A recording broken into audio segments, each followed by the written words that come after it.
मेरा नाम मीनू यादव है। मैं यहाँ पर एक्स प्रेसिडेंट रही हूँ फेडरेशन में। अभी मेरा ट्रांसफर बाहर हो गया है तो मैं वहाँ से अभी इनको यहाँ मैम, पंजाब नेशनल बैंक के सभी ऑफिसर, सभी कर्मचारी आज स्ट्राइक पे गए हैं पूरे देश में।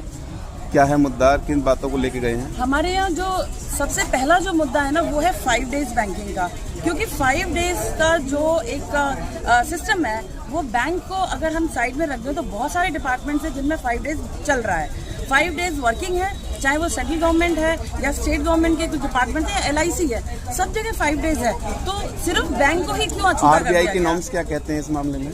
RBI के नॉर्म्स तो देखिए वो तो डिपेंड करता है कि जब किस तरीके का निगोशिएशन होता है, जब बैठते हैं वहाँ पर फाइनेंस मिनिस्टर्स के साथ और तो वो किस तरीके से कन्विंस कर पाते हैं। अब एक लॉबी है जो सिर्फ बिजनेसमैन की है, अगर वो ये कहती है कि हमारा बड़ा नुकसान हो जाएगा 5 डेज करने से, तो वो उनके प्रेशर में आगे कुछ डिसीजंस भी लेती है।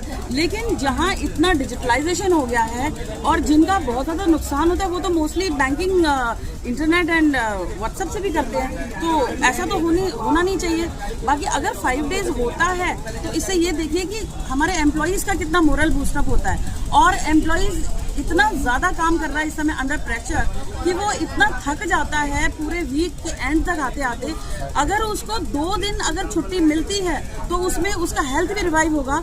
और ये तो बहुत ही शर्म की बात है कि आप सोचिए कि कोई एम्प्लॉय है कितनी गंदी सिचुएशन में होगा कि वो सुसाइड तक करता है, स्ट्रेस में आ जाते हैं लगातार। सबसे बड़ी बात यह है कि जो आपकी रिक्वेस्ट है ये पिछले 10 सालों से पेंडिंग है, 10 सालों से इस पे काम नहीं हो पा रहा है। हाँ जी 10 सालों से काम नहीं हो पा रहा है। बात करें बैंकिंग सेवाएं, बाकी अपनी पॉलिसीज हैं, गवर्नमेंट अपने फायदे से देखती है, इसीलिए हम लोग एंटी गवर्नमेंट प्रोटेस्ट करते हैं, क्योंकि कुछ तो हमें जिंदा है, हम ये शो करना पड़ेगा।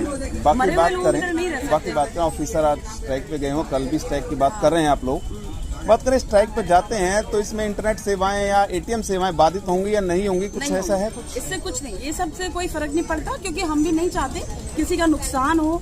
कोई ये तो हमें मजबूरी में करनी पड़ती है स्ट्राइक ना, हम नहीं चाहते हैं कि हमारे जो कस्टमर्स हैं वो सफर करें या क्या करें। लेकिन मेन मुद्दा क्या है कि इतना प्रेशर क्यों है बैंक में आज कि लोग सुसाइड कर रहे हैं, मतलब स्टाफ सुसाइड कर रहा है। इस चीज को मीडिया हाईलाइट क्यों नहीं करती है? ठीक है, क्योंकि ये बहुत बड़ी बात है कि सुसाइड करना and on the basis of work pressure. तो ऐसा सिस्टम क्यों बना है? आज हमारे जो नए एम्प्लॉय आ रहे हैं, नए लड़के आ रहे हैं, जो भी आ रहे हैं, वो लोग बेचारे इतने डिप्रेशन में हैं, जो ब्रांचेस कोई लेना नहीं चाहता है। हर कोई एडमिनिस्ट्रेटिव ऑफिस में ट्रांसफर चाहता है। क्यों नहीं जाना चाहते हैं उसमें ब्रांचेस में? बिकॉज उसका रीजन यही है, ब्रांचेस में there is lot of pressure. Government कहती है कि डिजिटलाइजेशन हो गया है, आपका सब कुछ इंटरनेट हो गया है, बट आपको पता है आज भी हमारे देश के गरीब लोग कहाँ जाते हैं? नेशनलाइज बैंक में, और वहाँ जाके क्या है, एक पासबुक एंट्री करा के भी वो पूछते हैं कि व्हाट इज द बैलेंस। आप सोच सकते हैं तो कौन सा प्रेशर कम हुआ है कस्टमर्स का? हमारे ऊपर कस्टमर्स का प्रेशर उतना ही है, but on the name of this digitalization हमारा स्टाफ बिल्कुल कम कर दिया गया है। उसको कम करने की वजह से आज इतना प्रेशर है, जहाँ पे 4 लोग काम करते थे वहाँ 1 इंसान काम कर रहा है। वो प्रेशर कितना झेलता है? उसके बाद अगर 2 दिन हम लोग छुट्टी का अगर 5 डेज मांग रहे हैं अपना, 5 डेज बैंकिंग कर दीजिए, तो क्या गलत है उसमें?